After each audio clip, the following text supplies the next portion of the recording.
Welcome to quarantine, everybody. I'm personally in quarantine till I think April 30th. So because I have so much free time, I've not only been watching a lot of movies, but I've also been talking to people who've been watching movies. And I realized that there's a lot of movies that I've seen that I really enjoy that I don't think a lot of other people have seen that are on streaming services that most people already have, or you can rent them for a very low fee. So obviously, going into this, you shouldn't pirate the movies that I'm going to say, because that would be a little counterproductive to what my goal is. But I do think that these are movies that you should watch if what I say interests you in any shape or form. So first section, Netflix. Everybody has Netflix. First one is Dirty Harry. Not a lot to say about this movie. Not a lot of deep questions, not a lot of heavy thinking.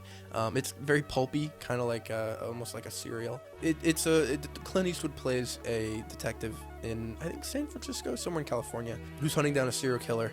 And that's about it. There's some twists and turns, some kind of gotcha moments, which I really like, which stands it apart from all the other noir stuff that was happening at the time, or just mystery, detective stuff. But I don't know, Clint Eastwood, this is one of probably his second most famous role from whenever he was younger. I know what you're thinking. Did he fire 6 shots or only 5? Well, to tell you the truth, in all this excitement, I've kind of lost track myself. But being this is a 44 Magnum, the most powerful handgun in the world, and would blow your head clean off, you've got to ask yourself one question. Do I feel lucky? Well, do you, punk? But I really like Dirty Harry. I watched it earlier this year, or later last year, and I really liked it, so definitely recommend to watch. Up next, I have Good Time, which is the Safdie brothers, who did Uncut Gems last year, which should have won a lot more awards than it did. But this was the movie that I feel kind of put the Safdie brothers on track to be able to make something like Uncut Gems. It kind of gave them the ability to reach out to higher budget actors like Adam Sandler, the girl from Frozen. I'm sorry, I don't remember her name. I don't want to pull a John Travolta and say it wrong. Please welcome the wickedly talented one and only Adele Dazeem. This movie stars Robert Pattinson, which I feel like this was also the role that kind of made people take him seriously, and thank God, because he's so much more than just Edward Cullen from the Twilight movies. He's a fantastic actor. He plays such an awful person, and I really like seeing him play characters that are just despicable. In Good Time, he's just straight up a jerk. You can't really describe the plot of this movie because it doesn't really follow how normal plots function, I guess. Like, instead of there being reasons as to why things are happening, it's a very realistic movie in terms of, like, things just happen because that's how real life is. It starts off with him and his brother, or they rob a bank, and the brother gets caught eventually. His I believe, younger brother, who has some mental disabilities. Because he's just he loves his younger brother, but he is completely using him, and so his brother gets beaten up in jail. But he goes to the hospital and tries to rescue his brother, and from that point on, it is just a downhill fall for Robert Pattinson's character. He makes so many mistakes, and there are so many parts in this movie where I was just watching and I was like, oh my God, like I can't believe that this person, after going through all the stuff he's gone through, after how lucky he's gotten, he's still making stupid decisions like this. But it's not like you hate the character because he's doing stupid things. You hate the character because from everything you've seen in him from earlier in the movie, everything he's doing matches his character. So he's not just doing things to further the plot, he's doing things because that's how he would act in real life, which I really like. Also, the way the Safdies kind of create their movies, the way they move the camera around, it feels like you're watching, not a documentary, but almost like you're watching someone just filming out on a street. Like, it's not shaky cam, but there are a lot of times where they'll film through a crowd from the other side of the road, like in New York or whatever. If you've seen Uncut Gems, the way that movie is crafted is almost exactly the same way that Good Time is crafted. So if you like Uncut Gems, I can't recommend Good Time enough. And if you haven't seen Uncut Gems, but you like the idea of a kind of like claustrophobic, kind of like a very stressful movie experience, which doesn't sound appetizing, but I promise you it is, I can't recommend Good Time enough. I want this movie to become more popular in the mainstream as opposed to just connoisseurs like myself. Up next is a show called BoJack Horseman. It's an animated show where most of the characters are animals, and it stars Bojack, voiced by Will Arnett, which is love Will, but he plays a washed-up actor who was really famous in the 90s for a sitcom he was in.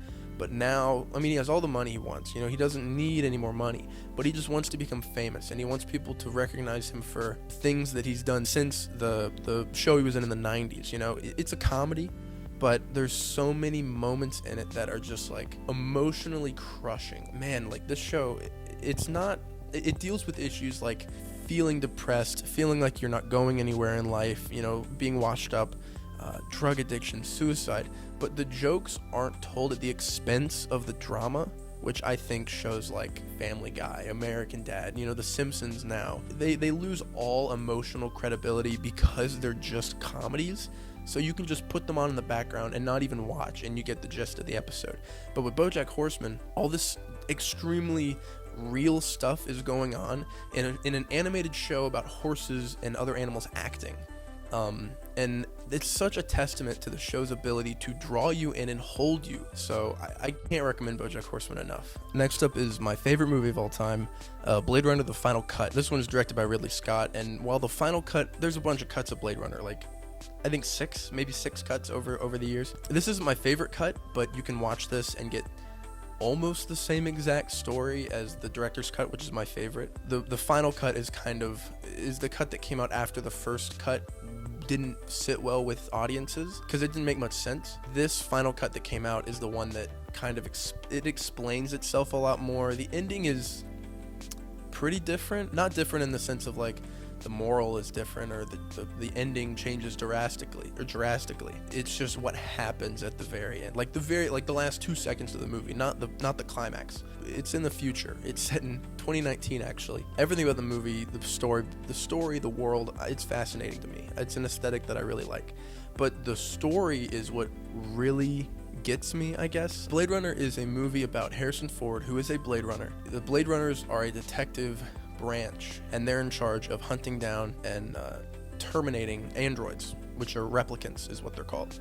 And replicants they're basically slaves. They're treated as less than human. They're used on outer world colonies to mine and stuff like that, to do jobs that humans don't want to do. Harrison Ford is in charge of hunting down, I think, 4 or 5 replicants that have come back to, I think, San Francisco. As he's hunting down these replicants, he's asking himself, like, what's the difference between me and them? Like, why am I the one that gets to hunt them down? Why can't they just live out their lives? Because he realizes they're not that much different than humans. And the part of this movie that really does it for me is the message that the story's telling. Kind of like asking, like, what is free will? You know, what makes a human a human? If these people who look like humans, act like humans, think like humans, you know, are everything except human, you know, what makes them replicants instead of just us? Like, why not us? If they have free will, if they even have free will, do we have free will? Those are some of the questions that are raised by Blade Runner.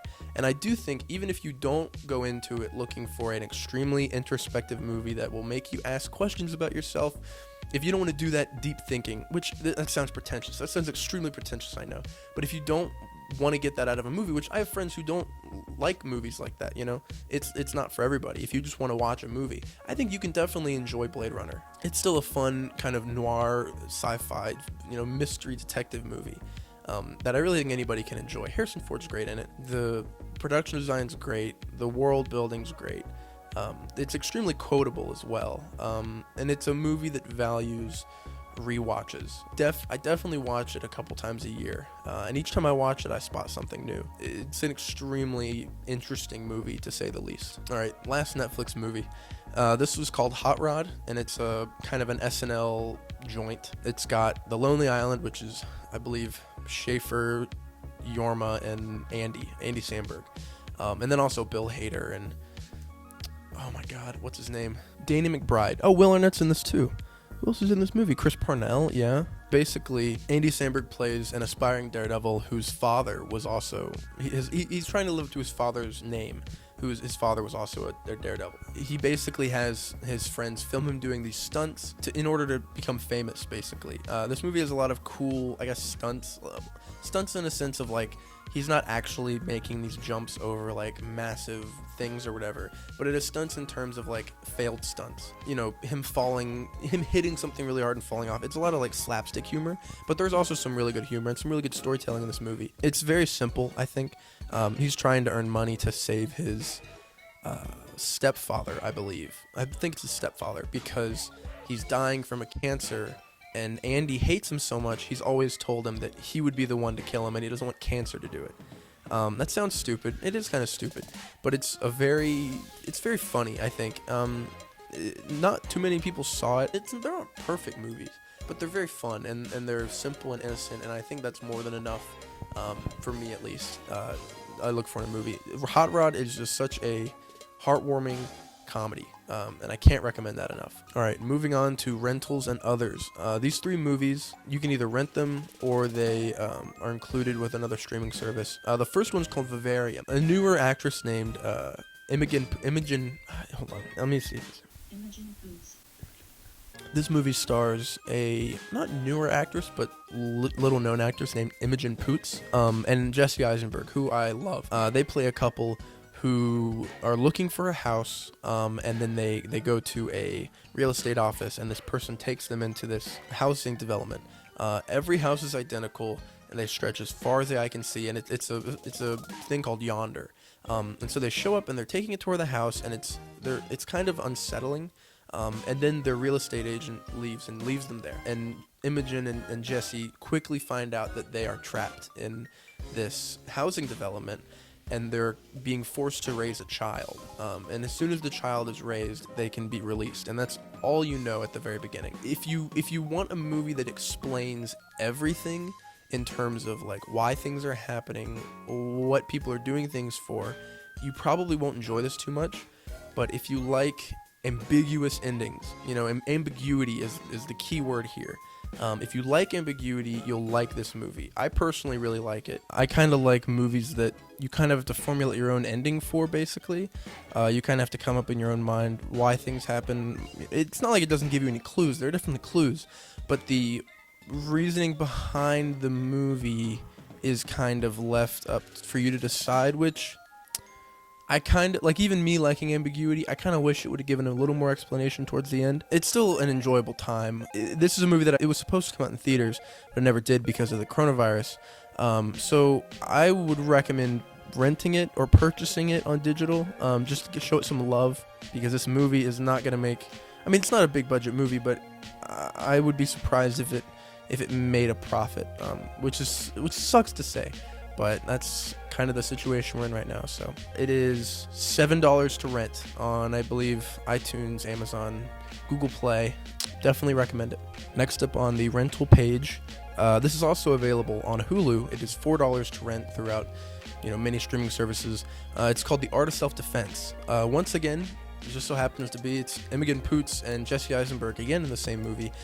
This was, I think, number 8 or 7 on my favorite movies that I watched last year.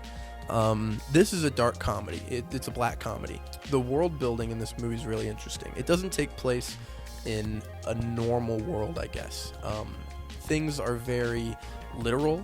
So, like, for example, Jesse Eisenberg plays a very quote-unquote wimpy man, not very masculine.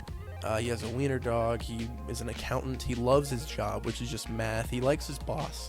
All things that are stereotypically not very manly. And one night, walking back from getting dog food at the store late at night, he gets mugged and is almost killed by a group of bikers that have been mugging a bunch of people throughout the area. So because of this, he gets scared, as any normal person would do. And he goes to a karate class to teach himself self-defense, or to learn self-defense, which is why the title is The Art of Self-Defense, which is a play on words of The Art of War. The movie has a lot of very interesting things to say about masculinity.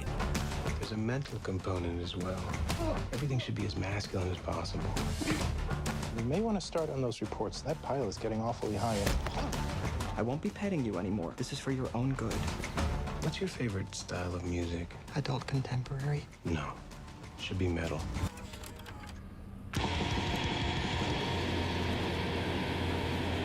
it's a very interesting world, I would say. The world is what gives the characters credibility, I guess. The world is what gives the characters their drive. It's a movie that I've enjoyed more the multiple times that I've watched it, and it's a comedy, but like I said, there's moments of emotion. There's like the characters have real drives. So it's not a comedy in the sense of like Talladega Nights or a Will Ferrell movie or anything like that. It's a comedy in the sense of like it's funny, but there's also stakes. There's also emotion. Like there's moments where I was like, whoa, like, I mean, it sounds cheesy and corny, but there was. I think this movie's great. I really love it. Jesse Eisenberg, from this performance alone, became one of my favorite actors. He's an amazing actor. I wish he'd get more work. Art of Self-Defense is probably the one movie on this entire list that I recommend the most because I want to talk about it the most, because no one that I know has seen this movie other than my mom, and that's because I watched it with her. So, Last Rental, Synecdoche, New York. This movie is it's my second favorite movie. It's one that I've talked about with a bunch of people. People know it's my favorite movie. But I've been meaning to do a video on it or some sort of essay because I just want to talk about it. It follows a guy named Calum, played by Philip Seymour Hoffman. Amazing actor. But this movie follows him, and his one goal in life. He has a wife, he has a kid, but his one goal in life is that he wants to be remembered for a theater piece long after he's dead. He's so focused on what will happen after he's dead that he doesn't realize what's happening in his life. And it's a weird movie because like with Art of Self-Defense, the world is different than now. It's not unbelievable. It's not 100% fictionalized, but things are different. The aspect of time doesn't really exist in terms with the plot. Like in the opening scene of the movie, the time skips around, I think 8 or 9 times, whereas the opening scene takes place over the course of like 6 months, and you don't even notice it. Like just watching it, you wouldn't notice it. It's with repeat viewings that I've noticed stuff like this, because the whole theme of the movie is running out of time before you die, not living long enough to achieve even a bit of what you dream for. I will warn you, this movie is crushing. It is extremely depressing. I think it's the scariest movie that I've watched. There's not jump scares or anything, but it speaks to you, like I'm someone who I genuinely am worried about, like not being able to do what I want to do as a job, not being able to achieve what I want before I die. I'm not afraid of death, but I don't know, it spoke to me at least, and I think if more people watch it, it can speak to them as well. This is such a masterpiece when it comes to cinema, and oh my gosh, but you have to be in the right state of mind to watch it, because you're going to think about yourself watching this movie. You're going to think about your flaws, what you want to accomplish, and what you don't think you'll be able to accomplish, But other than that, it is a piece of art, I would say. Nothing else even comes close. All right, moving on. Disney Plus. I have 2 titles for Disney Plus. I mean, obviously all the Star Wars movies are on there. All the Disney movies are on there. So I tried to pick 2 movies that aren't super popular, but I think if you watch them, they're fun. They're family movies. First one's Tron Legacy. You knew this was going to happen. I won't hark on too long about it because you all know how much I like this movie. It's got a good score. It's got a good story. Visual effects are good. World building's good. I like the production design. I did a video essay on why I like Tron Legacy. Go watch it. I don't know. It's a fun movie. It's utterly harmless, It's got cool design, I guess. It's the design and the score that really sticks out to me. Up next is The Rocketeer. Not too much to say about this. This was a early, mid-90s, late 90s Disney movie. A test pilot finds a jetpack owned by the government, U.S. government. Goes on an adventure throughout a small town. It's a really fun, like, family movie. It's not something that I watched and was like, oh my god, it's amazing, like a masterpiece. But it's definitely something that I think people can enjoy. The design of the Rocketeer suit, the helmet, the jetpack is really cool. It's very, it's a sign of the times, I guess. It's set in World War II era America, rural America. So there's a lot of good American values, like, sticking together as a team, hiking it by your bootstraps or whatever. It's a fun family movie. It's really harmless, I think. So definitely enjoy it. All right, that was just a couple suggestions from me, the film student. I might make another one of these. I really don't know if there's more movies that I watch or think of that are on streaming services or very cheap to rent or purchase. I might make another one because I have nothing else to do. I'm kind of really bored, It's quarantine. What else are you going to do? You're going to watch movies, you're going to play games. So yeah, I might do some more video essays. I don't know. I'm stuck in here till April 30th. So I don't know. If there's any movies that you want me to specifically watch that you really enjoy and talk about, let me know. I might do like a a friend suggested video or something. I don't know. I mean, who am I making these videos for? I don't know. Just me, really. Give me something to do, please. Thank you for watching. Goodbye.